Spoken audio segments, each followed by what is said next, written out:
Quand je vais à la piscine, je prends mon maillot de bain. Quand je vais acheter du pain, je prends de l'argent. Quand je vais en cours, je prends mon sac. Bon, je suis un peu à l'arrache, mais je sais quand même prévoir un minimum de trucs. Alors, pourquoi en 2020, à l'heure d'internet, des satellites, des modélisations numériques, des mobiles et j'en passe, on semble pas capable de prévoir une crue? Et on se retrouve à patauger dans les mêmes images d'inondations. Franchement, il tombe trop d'eau du ciel. Attention, ça peut déborder. Allez, c'est pas compliqué, un petit effort, on peut y arriver, hein.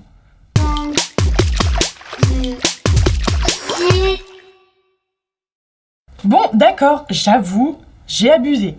J'ai eu un doute, je me suis renseignée. La prévision des crues sur le Rhône et la Saône existe bel et bien. Mes excuses. Bon, enfin, à moitié, hein. On peut pas dire que ce soit efficace à 100%. Non, sérieusement, le job est fait. Le SPC, le service de prévision des crues, assure une veille 24 heures sur 24.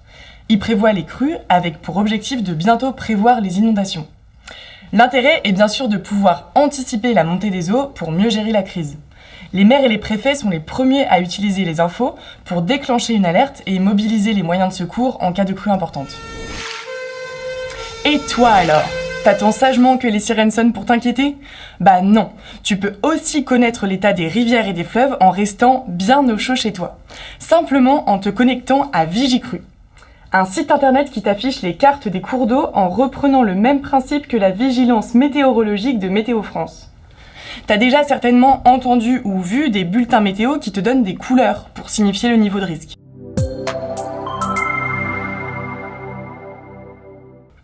Attention, vigilance orange sur tout le département de l'Ardèche suite aux pluies torrentielles qui s'abattent depuis mercredi.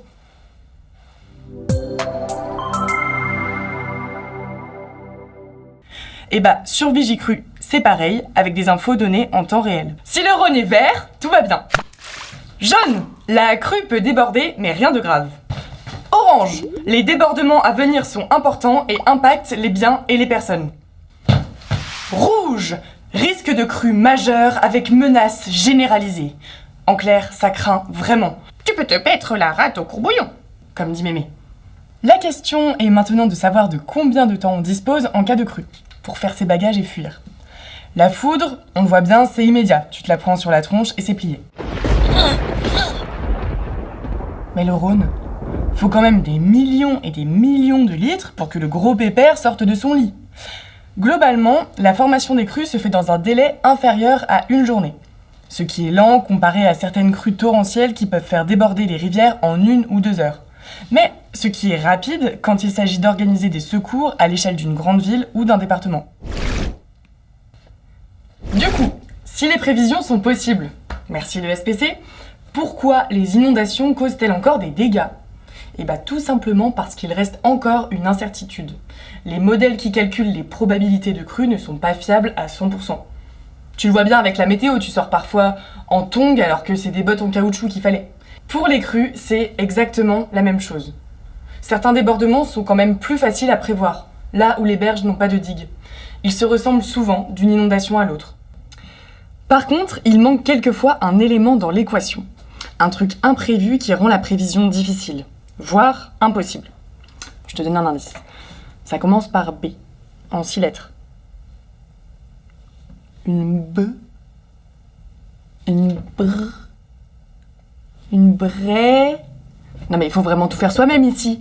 Une brèche, un trou que l'eau creuse dans une digue. Elle finit par passer et au lieu de retenir le fleuve, elle le laisse passer et tout inonder. C'est ce qui s'est passé en Camargue en 1993 et 1994 et à Arles en 2003. Pour éviter à nouveau les mauvaises surprises, des personnes sont présentes sur le terrain.